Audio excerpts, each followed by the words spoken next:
Once upon a time, in a kingdom far away, there lived a poor miller. He had little to offer the world, except one very beautiful daughter. One day, the king passed through the village.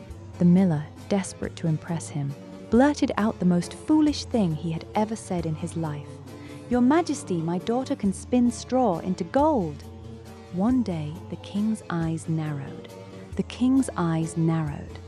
Bring her to the palace, tonight.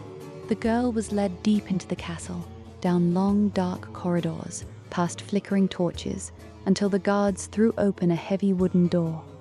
The room was enormous, and it was filled floor to ceiling with straw. "Spin all of this into gold by morning," said the king, "or you will die." The door slammed shut. The girl sat down at the spinning wheel and began to cry. And then, from the shadows, came a sound. A door that wasn't there creaked open, and in stepped a tiny, twisted little man. "Good evening, miller's daughter," said the little man with a crooked smile. "Why do you weep so?" "I must spin all this straw into gold by morning, and I don't know how." The little man tilted his head. "What will you give me if I do it for you?" The girl looked at her neck. "My necklace." The little man snatched it up, sat at the wheel, and whir. By morning, every last bit of straw had been spun into gleaming gold. The king was delighted, but greed has a way of growing. That night, he led the girl to a larger room, twice as much straw, twice as high. Again, the girl wept. Again, the little man appeared from nowhere. "What will you give me this time?" She slipped the ring from her finger.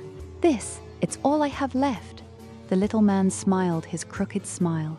He sat at the wheel, and whir. By dawn, the room glittered like the sun. On the third night, the king led her to the biggest room of all. On third night, "Spin this by morning," he said, "and you shall be my queen." The little man came once more, but this time the girl had nothing left to offer. "Then promise me this, your first child, when you are queen." The girl hesitated. What choice did she have? "I promise."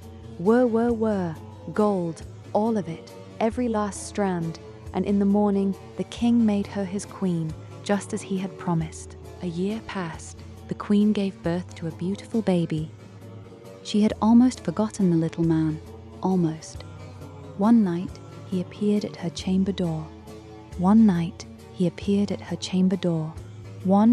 offer. "A promise is a promise, your Majesty. Give me the child." The queen burst into tears and begged and pleaded. The little man had never seen such grief.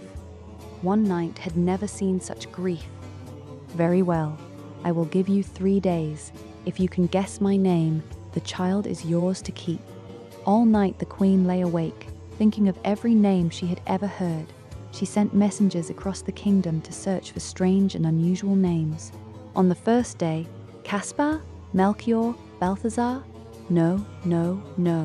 On the third day, a messenger returned with extraordinary news.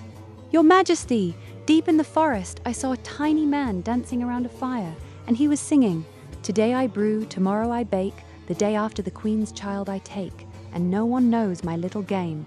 Rumpelstiltskin is my name.'"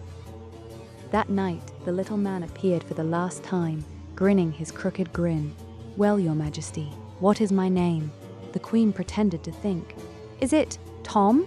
No. Is it Jack? No. What? Could it be Rumpelstiltskin?" The queen suddenly appeared, so I'd ignore the discovery, not go beside devil. "Told you that." He stamped his foot so hard it went right through the floor, and Rumpelstiltskin was never seen again. And the queen and her child lived happily ever after.